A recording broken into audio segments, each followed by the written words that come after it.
Hey there, welcome to Main Street Living. I'm Cheryl Nelson. Hey, Quincy Carr, I'm trying to put my button back on my shirt. This is how you start a show. I'm Danielle Alvari. Hi, Danielle. Sorry about that. It's like my button came off the thing. I'm like, oh, this is not good. Oh, we're live. Quincy, oh. If we had a most prepared award, you would never win.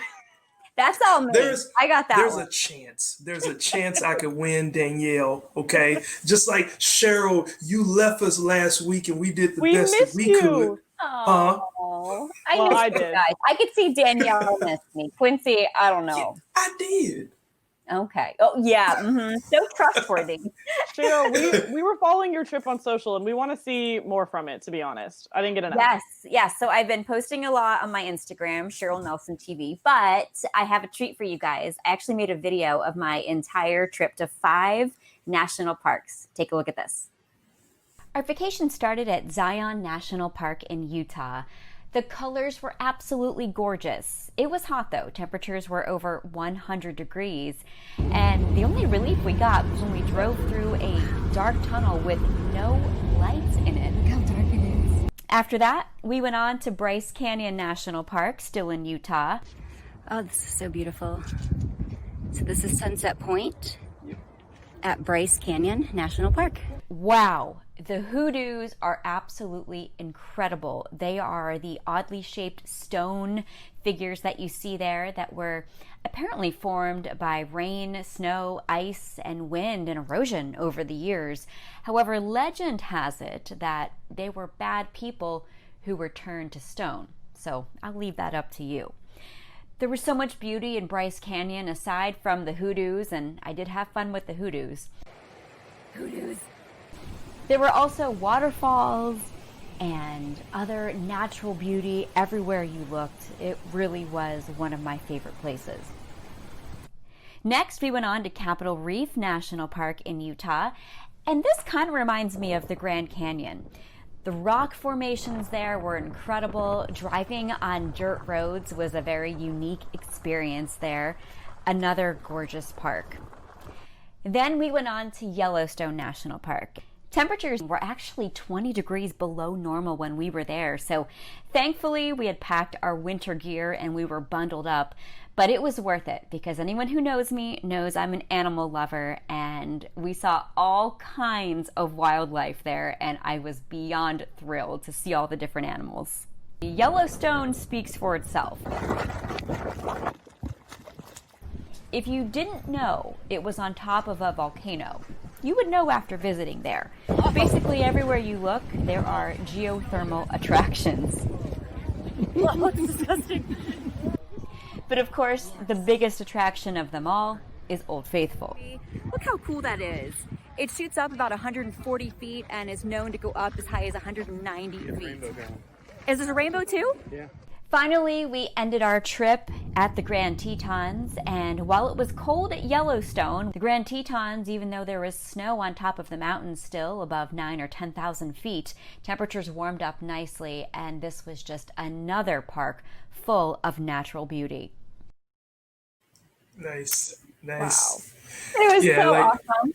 Yeah, that's cool. That's cool to just be out there and be in touch with nature like that, and I applaud you for doing that. But what was that shot with your hair looked like? It was some electricity going. So it was just a gust of wind at just the right moment. It was actually really windy in southern Utah, so my mask came in handy as I was hiking, keeping some of that dust out of my face too. But we were safe. We socially distanced. We wore the masks when we were around people, and it was just so much fun. And it was cool to see snow on the ground too, above 9,000 feet there in the Grand Tetons. So I was throwing a snowball at the end. It was fun.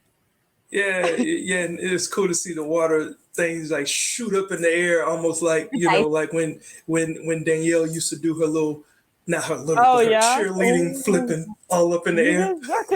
Yeah, Quincy's daughter mentioned last week that she was looking at doing some tumbling, and so then Quincy didn't realize that I used to do that because I used to be a UCLA cheerleader. That's why I have John Wooden on my wall. So I wanted to have a video for Cheryl too, so we can take a look at some of my old stuff. Oh, let's see it.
you go. Your Wow. balance is incredible. Yes. Wow. Never had a video make me feel so old, but yes. No, can you still do all that stuff? That was 5 years ago, Cheryl. So probably not. Yes, probably you not. can. It wouldn't be. Here's the thing. I probably could do it, but it's probably not recommended by my doctors and just sane people in general. What a cool experience. And I know, Quincy, you had something too last week, didn't you? Well, yeah, but I tell you what, let's save it for the very last segment so we can keep. Oh, you're gonna leave with the show. cliffhanger us? Okay. Oh, all right. Yeah, let's save it for the last segment. Everybody had a video. All right, we'll wait till the end of the show to find that out. But coming up next on Main Street Living, don't lose your smile. We're going to discuss how safe it is to go to the dentist and get a regular cleaning. Have you guys been doing that lately? I hope so. Let's find out. Stay tuned.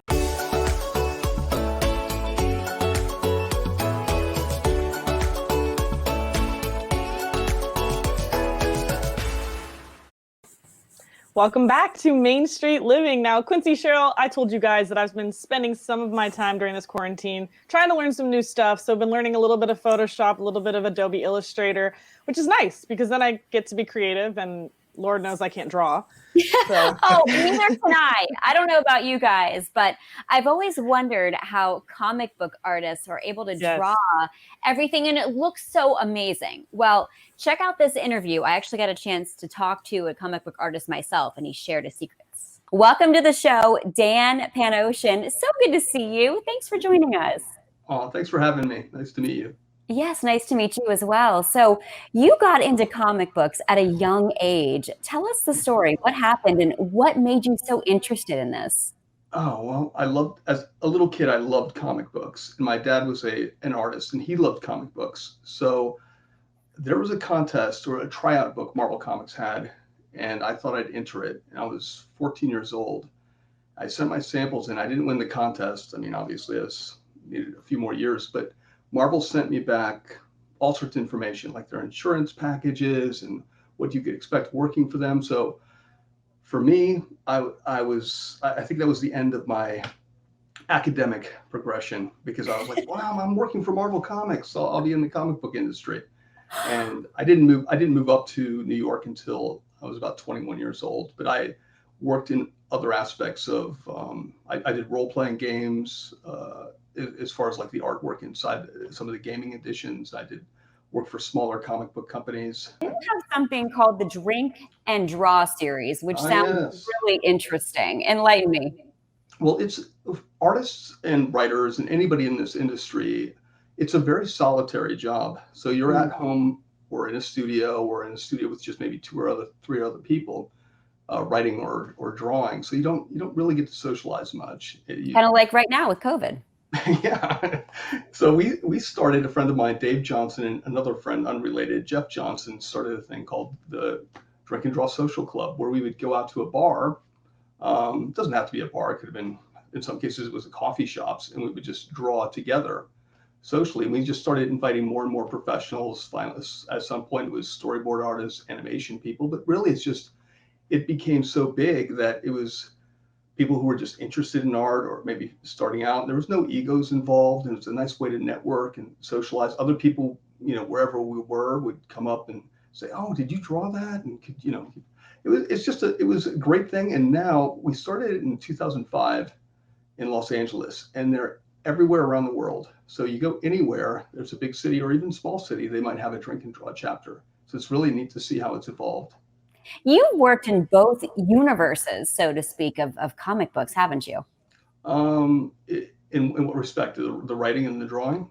You've done, everything from Batman to Thor. You've been in the many areas there. That's pretty cool. I've been doing it for a long time, and eventually you move from different titles, and up there I am. There's a Daredevil cover, and then they later used it for a trade paperback.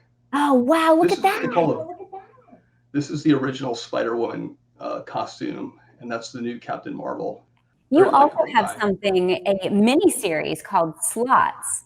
Yeah, Slots is a Vegas story about redemption, and that was published through Image Comics, and the studio that I worked with is Robert Kirkman's company. Robert Kirkman created The Walking Dead, and that was originally a comic book. And so his company, his brand within Image, published this book, and I got to write and draw it. That's Stanley Dance rolling into Las Vegas. Okay, that's really cool with the skyline there. That looks incredible. I want to thank all of our viewers as well for their great questions. It was great getting to know you. So thanks again for your time. Thanks for having me, Cheryl. Appreciate it. Wow, Cheryl. Okay, I'm probably going to stick to coloring books myself, but I'm very impressed. Yeah, he was pretty amazing. Absolutely, ladies. And when we come back, do you know the unicorn lady? I don't, but stay with us and we'll find out more on Main Street Living.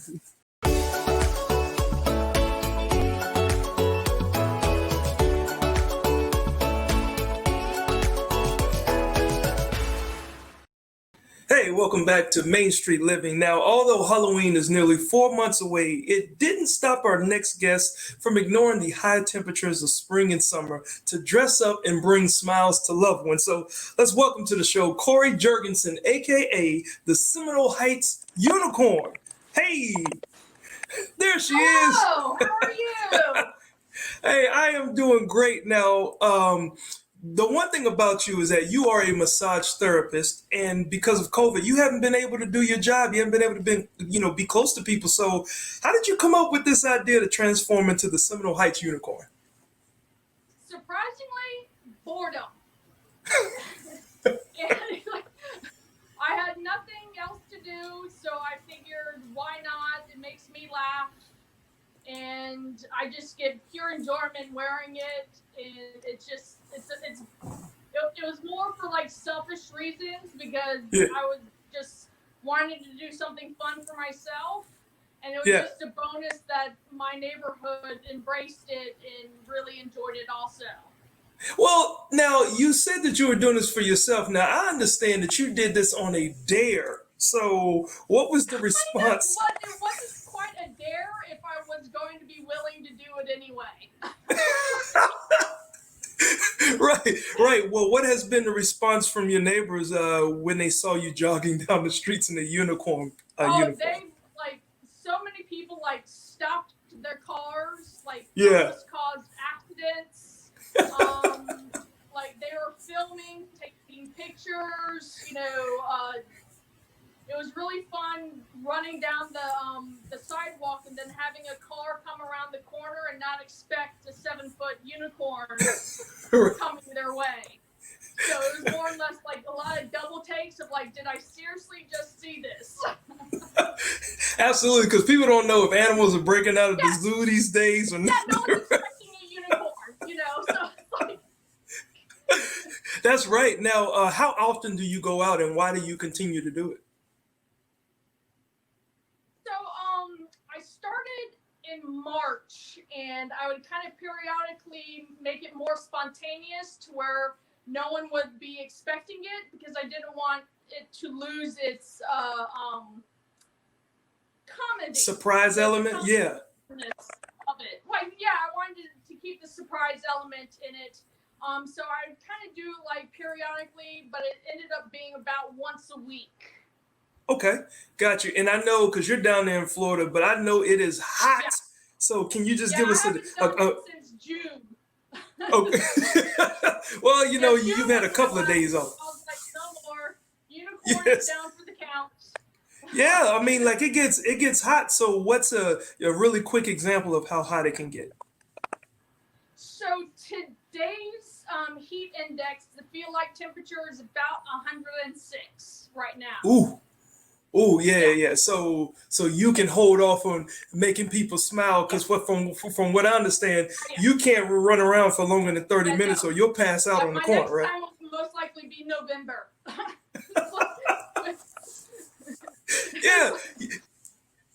Yeah. So just calming down on the smiles. But I think that you brought so much, to the community, just based on what you do and what you can't do. That's your regular job. Right. So, it's really good to see people do that. Right. I feel with massage, I'm able to heal people with my hands. And during the pandemic, because I wasn't able to do that, I was able to heal people through laughter. Okay, so, good. I figured that was a close proximity to what I do as my job. Absolutely, and I completely concur. Being a comedian myself, so thank you very much for bringing smiles to the world, bringing smiles to your community, and we definitely need more like you. Thank you very much, Corey. Yeah, no problem, and thank you for bringing this attention to everyone, and I hope that people get the same response that was initially intended, just to be, laughing and joy and just loving life. Hey, well, look at what you did to me. So life too serious. Absolutely, absolutely. Well, thank you again, Corey, for joining us today. No problem. I'm glad I All could right. help out. Absolutely. Now, that definitely brightened my day up. I don't know if y'all can tell, but when we come back and when we continue, we are keeping seniors smiling. Let's find out how we're doing that. You don't want to miss. Stay with us.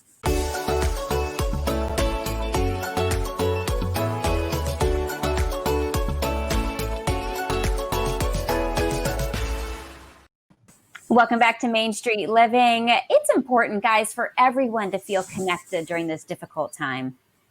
Yeah, absolutely, Cheryl. I know my parents are senior citizens themselves, and they don't always answer the phone when we kids call, but maybe because they have each other, right? But what about the isolated seniors, right? Let's check out how Cox volunteers have showed their power of a simple phone call to change a day and maybe a life. I'm all alone. I'm a lone ranger. I'm very sorry you don't have anybody to be with you. But I mean, hopefully this call helps. All the things we used to do for the old people, and now you all are doing it for me. Someday maybe I will be lucky enough that someone will pick up their phone and give me a call, make sure I'm okay. You look great. How are you doing? I'm fine. I love the earrings. I think in our first 2 minutes, we introduced each other, and I said, hey, this is Cynthia. I'm a volunteer. I'm calling just to make sure you're okay. I need some friends, and, with everything that's going on, it's feeling a little lonesome. She goes, oh, sweetie, that's all right. I'm by myself all the time now, and I appreciate the calls. I appreciate you. And I keep telling people at work how we started and how we built on our relationship.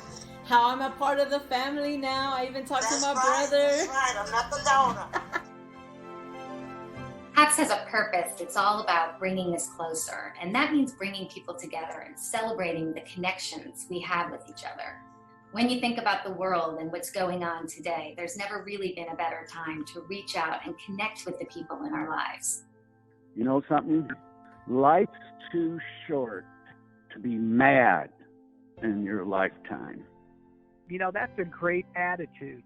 You sound like you're good people. I developed a friendship with somebody that I think needed to have a friendship, to have a friend, to talk with, and to look forward to the conversations and the phone calls. I wrote right down to the hole. I couldn't believe it. That's awesome. There are people who are lonely like that, who really do need to have somebody not check in, but just to have a conversation. Perfect strangers can become family members. You don't have to be blood related. And during all this bad stuff, there's always a silver lining. Always something good comes out of something bad. I've had an amazing time talking with you today. We're going to check in again tomorrow. Like I said, I can't tell you how much this does help. The relationship that is developed between Edith and I, it's more than I could have ever imagined. So glad we got time to talk together today, and this has been awesome for me. You might meet your next best friend making this phone call one time a day. Everything that we do with Cox is about helping people find more moments of those meaningful connections. You're easy to talk to, and I enjoy these conversations. Well, it was great speaking with you again today. I look forward to our next call. When we think about Cox, we think about ways that technology can bring people together. That's really what One Call a Day is all about, reaching out and being there for the people in our lives. I shared things with you that I haven't shared with anybody. I don't feel like I'm all alone anymore. We have a brotherhood. I'm here, and you're not alone. There's never really been a more important time for us to do that than today.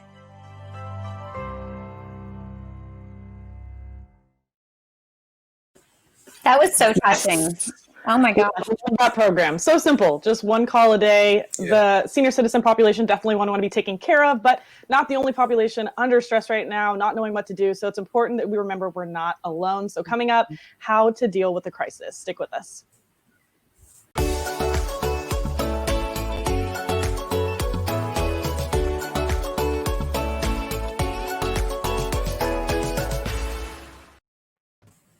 Welcome back to Main Street Living. I don't know if y'all remember earlier when the show started, I had a little crisis going on with my button on my shirt. Yes. But I think I figured it out because it hasn't come loose since. But I'm glad you mentioned that, Quincy, crisis. Obviously, a lot of us spending a lot of time at home right now. A lot of people in isolation, away from their friends, away from their family, facing a lot of new challenges in this unprecedented time. So here to talk to us a little bit about that and also provide us with some good resources to deal with these challenging times, please welcome Chris Anderson. He's Emergency Management Program Administrator at Crisis Response Network. Chris, thanks so much for joining us. Hey, Appreciate you having me. So Chris, I know that crisis response is something that's for everybody, but I know there's also specific groups that you guys are trying to reach out and help. So what specific groups are you guys helping and looking to support? We're looking to support any Arizonan that is experiencing mental stress from the pandemic. You know, these are extraordinary times and people are experiencing very common reactions to them. We are trying to reach out to specifically healthcare workers, seniors, caregivers, tribal communities, but it's also for everyone that's experiencing mental stress right now. So let's talk a little bit about those groups. I mean, healthcare workers, for example, what kind of personal challenges are they facing right now?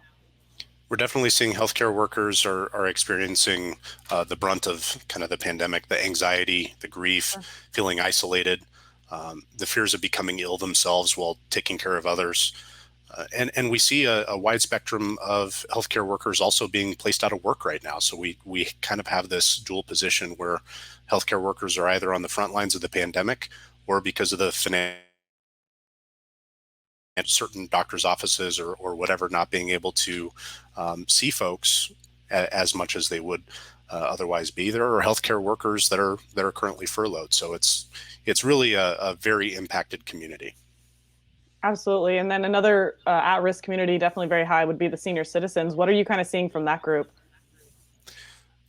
Right. So things that we do see with seniors, even outside of pandemic times, you know, that loneliness, certainly increased rates of depression. We're just seeing a lot more of that anxiety, again, health concerns as senior citizens have more underlying health concerns. They're really anxious about getting ill themselves. Absolutely. And I know Cox has that one call a day program that they do as well, just to try to reach out to the seniors. So definitely a group that we want to keep an eye on. I know you guys are also doing a lot of good work with parents, caregivers, tribal communities. All of them have that same concern, worried about getting sick. What kind of support can you guys offer these groups, or what kind of advice could you give to them? Really, we want to focus on giving them tools to be able to help themselves, right? So that balancing new work dynamics, you know, possibly from home, keeping, you know, the family occupied, that uncertainty about when school kids are going to go back to school. All of these are normal stresses, but what we want to do is empower people through some professional counseling services to really figure out what's going to work best for them. How are we empowering people to find good tools in their toolkit, so to speak, to really address these things before they could reach kind of a crisis point. Absolutely, being proactive. So I know you guys are based in Arizona. What kind of programs are available to people in form of support, and what number can they reach you guys at?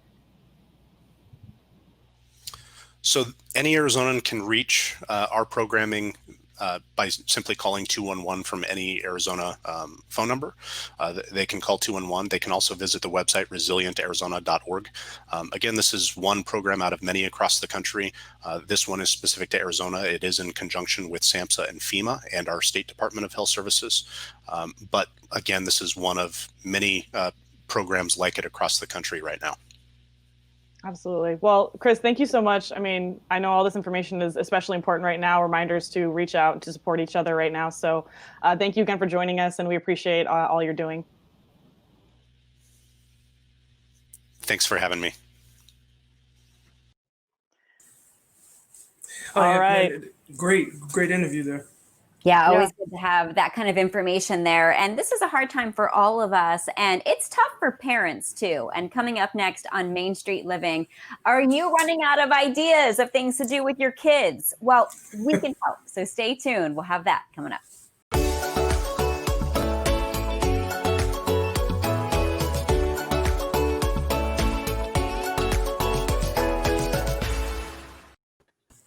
Welcome back to Main Street Living. Now, this time of year, guys, the sun is out. It's getting hot in LA. I'm sure it's hot in Virginia. It reminds me of going away to summer camp.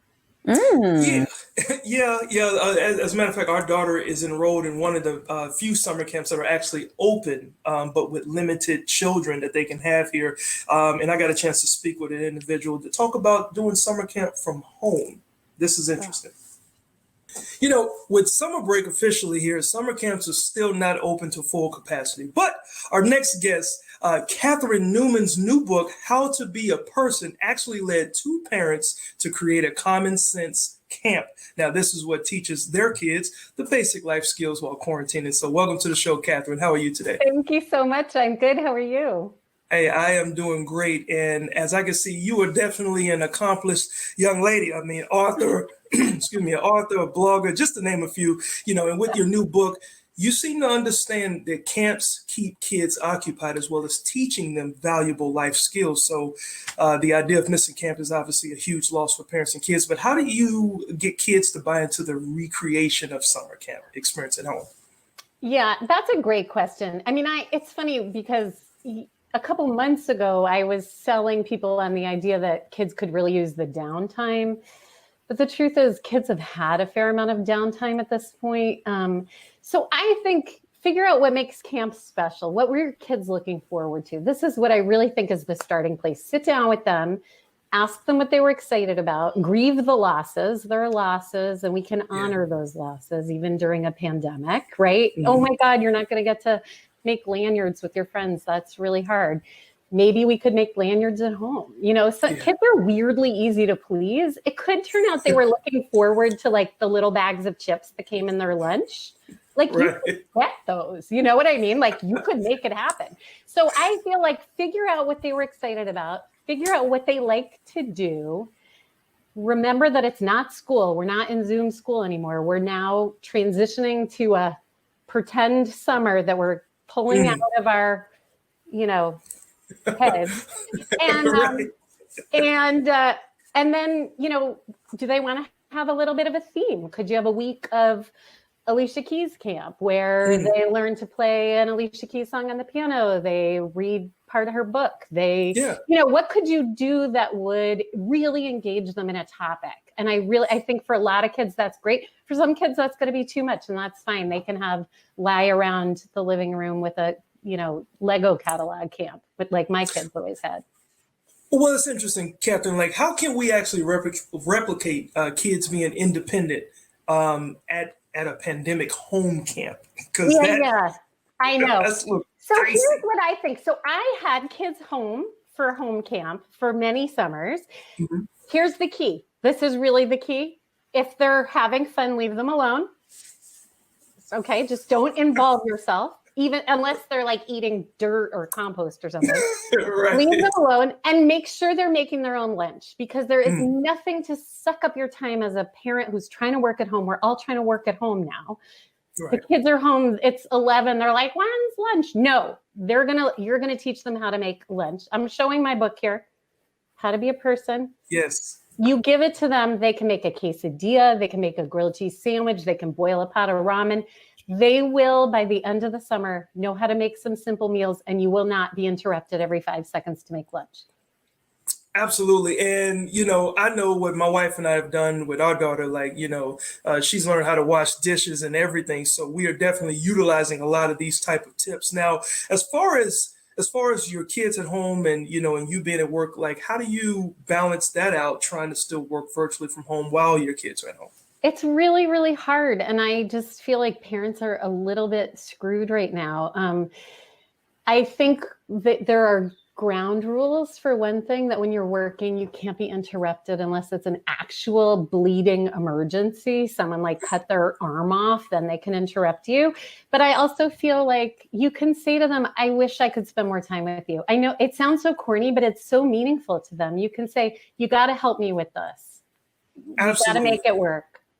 Absolutely. Well, I know your book, How to Be a Person, is if it's not a top seller, it is soon going to be because of this pandemic, because it definitely lists out all those things. Real quick before we go, how can people get in contact with you for more information?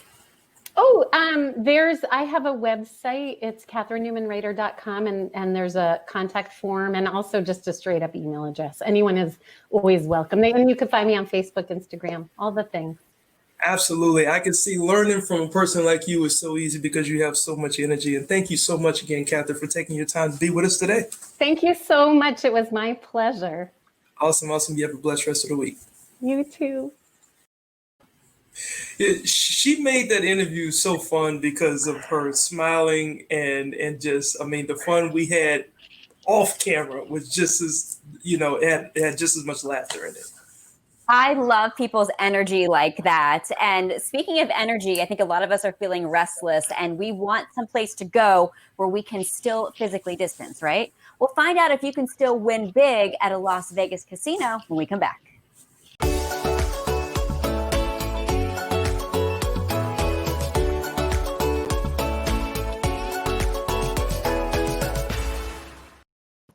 Welcome back to Main Street Living. A lot of people are missing their vacations this summer and people are wondering, okay, where can I go? What can I do and stay safe and have fun at the same time? Well, our next guest has a great idea for you. His name is Ryan Growney and he is the South Point Hotel and Casino General Manager. Welcome to Main Street Living. Good to see you. Thank you. Glad to be here. Yes, so happy to have you here. And I know a lot of people are missing those casinos especially, but tell us, what are some ideas for maybe some staycations or places you can go that aren't too far from home and what things are like right now? People are tired of being at home, right? So we work very hard on a plan to make our property as safe as possible. The social distancing, taking out half the slot chairs, half the table game chairs, half the bingo chairs, half the restaurant seating has been removed. So I think with the response we've had from our locals, they are staying here. They want to get out of the house, go for a night, go for a weekend, stay in a hotel room, go out to dinner. Movie theaters still closed. We have our bowling center has reopened, our spa is reopened, our pool is reopened. So you can do enough things that makes it feel a little more normal than it was for the last 2.5 months. And they've enjoyed that because we haven't seen the destination guests come back yet. There's definitely some apprehension to travel, but our locals have come out and we're here to give them a good time because they sure deserve it over what we've been through over the last couple of months. I'm so happy the locals are stepping up and coming out and doing things safely. And I'm curious, how are things generally in Las Vegas right now? It's a little different. It's hard. I mean, it's definitely a different environment, right, than what Vegas usually is. Obviously, the first thing you're notice, everybody's in mask. Every single person is in mask. If somebody slips off their mask, we say, please put your mask back on. But it's hard to have a cocktail or do some things in a mask. So there are some provisions there, but we are making do. This town got crushed. I think our unemployment rate was higher than anyone else in the country because we're so dependent on the hospitality industry. But we got a lot of our employees back. We're not fully staffed back yet. I don't know how long it will be till we are.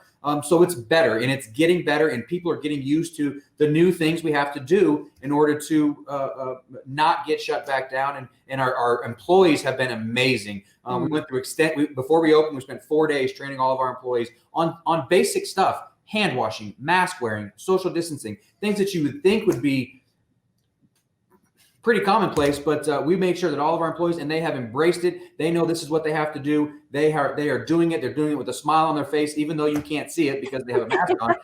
But it's there, I promise. You can see it in their eyes. Yes, I know. You're reading everybody's eyes now. We're all getting really good at doing that. And so for guests who want to come out, let's say somebody wants to come out from the East Coast and get away. Do you think it's safe right now? Are there social distancing measures in place for guests as well? Absolutely. So every guest that checks in, before you get on the plane, check your temperature, because if you have a temperature, you will not be allowed in any property in Las Vegas. It is mandatory that everyone staying in the hotel gets a temperature screening. So that's number one. And we recommend, please make sure you don't have a temperature before leaving. I don't know what I haven't been to an airport since this all happened. So I don't know if some airlines I think are temp screening, but that's number one. Once you get here though, you'll see that as a guest, so all of our employees are temperature screened every day, health screening questionnaire every day, mask all the time. So you can come in this property. It is a huge property. You could come in and sit at a slot machine, sit at a table game, go to a restaurant, and never get within 6 feet of another customer. You wouldn't, your cocktail server, your restaurant server, but that's why we're temp screening those individuals. So we believe we're providing as safe an experience as you could possibly have. And so far it's been very, very well received. And we have knock on wood, we've had no issues. So I think we're moving in the right direction. We'll continue to modify some things as the landscape changes, but absolutely, we'd be happy to welcome our guests. And the ones that have come to town, they are thanking us. We get all kinds of thank you letters. We hired new employees. We put them all in red shirts so you can see the cleaning that's going on. You can see we have hand sanitizers every 10 feet. There's a hand sanitizer. So you're going to be as comfortable as you could possibly be given the circumstances here at the South Point. Yes, and maybe you can win big on your casino there at South Point. That would be amazing. Get a massage in the spa. I'm ready to go. It sounds amazing to me. Where can people learn more information about it and possibly make a booking? SouthPointCasino.com. We have some FAQs up there, and obviously all of our employees can take phone calls, answer questions. A lot of people have them. For instance, in the spa, we are open. When you're face down getting massage, no mask required. But when you turn over, you do have to have a mask on. So there are definitely some rules. And but everybody has been very, it's not natural. So you tell them, and they go, okay, no problem, glad to do that. And so it's been good. But SouthPointCasino.com, call a reservationist. They can answer any questions you might have. And we're here. We're ready for you. I can tell you're excited, Ryan. Thank you so much for being here. We appreciate it. Thank you. All right. We've got more Main Street Living coming up. Don't go away.